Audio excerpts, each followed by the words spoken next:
Claim is Trump is terrible for the economy. Do you think Biden was good for the economy? I think he was preferable comparative to Donald Trump. Why is that?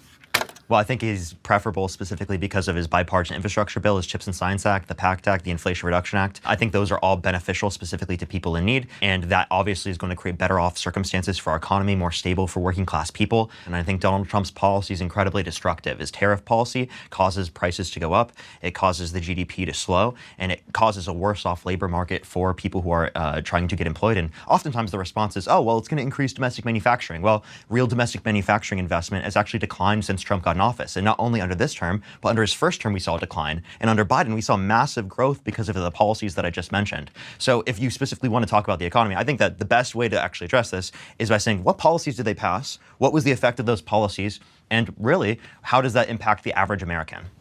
Well, I think the entire idea of this being called the Inflation Reduction Act was a misnomer from the beginning. It didn't actually reduce inflation. And what it actually did do is hire 80,000 IRS agents who disproportionately target middle class to lower income Americans with audits. They're not going after the top 1%. Why are they not going after the top 1%? Because those people can hire CPAs and fancy lawyers and all of those things, but they are going after everyday Americans. And so I can't say that that was an economy that was working for everyday working class people, unfortunately, but that was part of the course for the Biden administration. He made it incredibly hard to be an everyday American in this city or in this country. Everything from, grocery store costs. There were often times when there were things that were not even on the grocery store shelves under his presidency. Gas was, of course, out the wazoo. This president has actually worked to address that, to reverse it. We're seeing continually everyday goods like eggs and things of that nature, meat prices going down. I think 3% down year over year. Pretty incredible numbers there. We're looking at gas prices continue to go down. S&P 500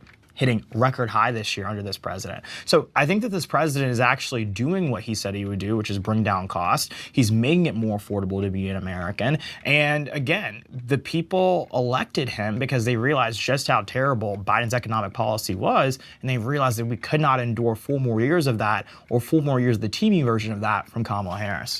So the Inflation Reduction Act was actually deficit reducing, meaning that it would put a slight downward pressure on inflation. So I agree, like the title of it was like a little bit misleading. And I think that they even acknowledge this themselves.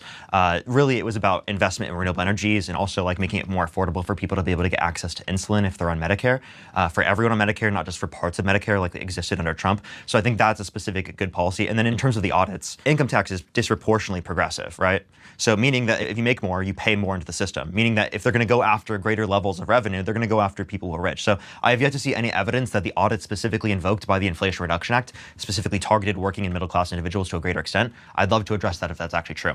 Now, I do know that tariffs actually do disproportionately negatively impact lower and middle income individuals because they spend a greater proportion of their income on consumer goods. So if you're spending a greater proportion of your income on consumer goods and there's an increase to the consumer goods cost, that's disproportionately going to be more for people who are lower income.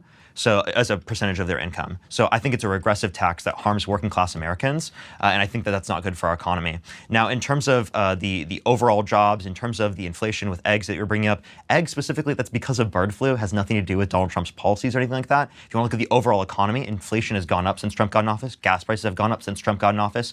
The stock market growth has actually gone down as a percentage terms since the end of Biden's administration. So although it's at all-time highs, it was at all-time highs under Biden, and it's technically growing at a slightly slower rate.